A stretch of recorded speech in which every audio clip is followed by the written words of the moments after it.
Well, hi there, everyone in Mill Hill. And isn't it wonderful because you are in Connecticut and here I am in Australia, in my office, in my house, and I'm talking to you because I am very, very happy that you are studying Nims Island for one school, one book. And I heard that you're going to have a special reader tonight to read the last chapter. So what I thought I'd do is to just remind you about the very first little bit of the book, and then I'm going to answer some amazing questions that you sent me. So I think this is the cover that you are reading, because there have been lots of covers and you can look at those on a Pinterest site that I sent your teachers. In a palm tree on an island, in the middle of the wide blue sea, was a girl. Nim's hair was wild, her eyes were bright, and around her neck she wore 3 cords. One was for a spyglass, one for a whirly whistling shell, and the other a fat red pocket knife in a sheath. With the spyglass at her eye, she watched her father's boat. It sailed out through the reef to the deeper dark ocean, and Jack turned to wave, and Nim waved back, though she knew he couldn't see. Then the white sails caught the wind and blew him out of sight, and Nim was alone. For 3 days and 3 nights, whatever happened or needed doing, Nim would do it. And you know, I was reading that to a class once a few years ago, and I thought, that's what the story's about. It's about Nim would do it. Because when I first thought about this story, I was about 8 or 9, and we were going to visit my grandparents on Vancouver Island on the west coast. And so we, of course, we had to take a ferry. And on the ferry, we passed a little tiny rock of an island, and I thought I'd love to run away and live on an island all by myself. So I didn't do that. But when I went home, I started writing a story called Spring Island about a little girl who runs away from an orphanage because I wanted her to be on her own. And then I gave her a friend, and he was a little boy who ran away from his orphanage.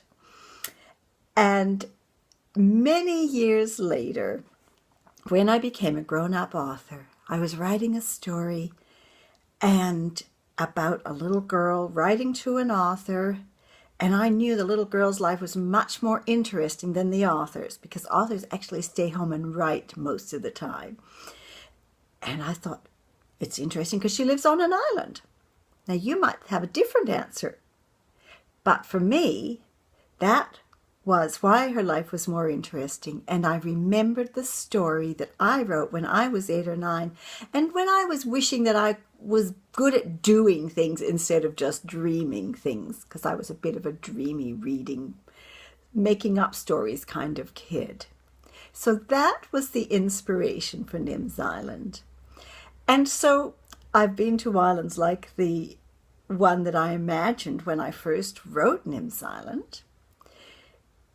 But until much later, I had never been to an island like the one that I made, Nims Island. Because when I wrote the real story, I thought a little island off the west coast of Canada is actually pretty hard to live on. So we'll make it a tropical island. And I have been to tropical islands now because I've been to Hawaii and I've been to islands off the north coast of Australia, which is pretty similar climate to Hawaii on those islands. So those are how the stories got started. The book itself, if we don't count the 30 years of having the story at the back of my mind after I wrote it when I was 8, took about a year to write. And then probably another 6 months or so to put together with the pictures from Carrie Millard and the editor putting things where she wanted it and saying, oh, you better write this page again. I know you've written it about 12 times, but it's not quite right yet. So it was probably about 18 months altogether. Someone says, do I see myself in the character Nim? And someone else asks if Nim is based on a real person. All my characters probably come from me, and I'm kind of halfway between Nim and Alex Rover. Some days I'm a bit Alex Rover, and some days I'm all Nim. But even Jack is me, because I'm a mum, and so his worries about Nim as a dad, they come from the mum part of me. So all our characters come from that. Nim's name happened because I wanted her to be a very unusual girl. And, well, she is a very unusual girl. So I wanted her to have an unusual name. And I was doing a lot of research on coconuts, and one of the things I read was that the Hawaiian word for coconut was niu, N-I-U. I don't know if that's how you say it, and that's exactly why my editor said that's too tricky. Nobody will know how to say it. So she said, why don't you play with it, make that Nim. And I didn't actually know that Nim was a real name, but later my son had a friend named Nim, and I have since met and had letters from people who say, my name is Nim, did you name the book after me? Well, I didn't, but it's kind of fun. And why does Nim call her father Jack? That's part of her being a very unusual girl. I wanted her to be not like a normal kid at home. And so it's just her and her dad on the island, and somehow it just seemed right that she might call him Jack. And how did I think of the name Mountain Madness, the title Mountain Madness for Alex Rover's book? I wanted a title that just suggested a kind of fun adventure, and I thought that's what that title sounded like. Now, a very important question somebody asks is, why did Nim's mum have to die?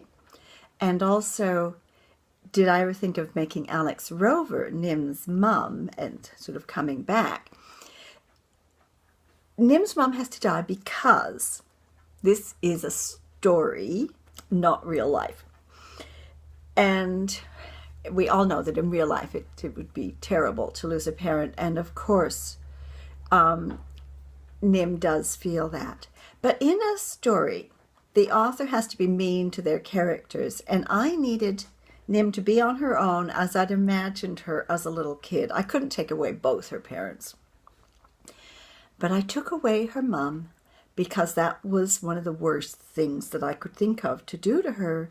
And it let her then be brave and free, and to have to learn how to be resourceful and strong. The reason that I could not make Alex Rover possibly be mum is because of the mum part of me. Because as a mother, I would think that forgetting about your child for all those years and then sort of, oh, now I remember I had a little girl on an island, that would be worse. So that's why Alex is a mother figure, because we all meet lots of wonderful people in our lives that add to the mothering that our real mothers give us, no matter if our real mothers are a part of our life for a short time or a long time. And how do I know so much about the animals? Well, just like Alex Rover, I looked them up in books and online. And some of the sea lion things I stole from my mother's letters of when they were sailing in the Galapagos a long time ago. And I'd always remembered how she talked about the sea lion conversation outside the boat. So I used that, and my mum really liked that I did. My creative process for writing a story is always, I just have it in my head for a long time, and then I start writing it, and then I read it, and I say, oh, this is terrible, and I write it again, and I go on doing that 12, 20 times, however long it takes, until the story's right. Nim's Island wasn't the most challenging book I've written, but it was one of them, and it was also one of the most rewarding. And part of that is having the fun of knowing that kids across the world are reading it and talking about it. So I hope you have a lovely night and go on having fun reading. Bye.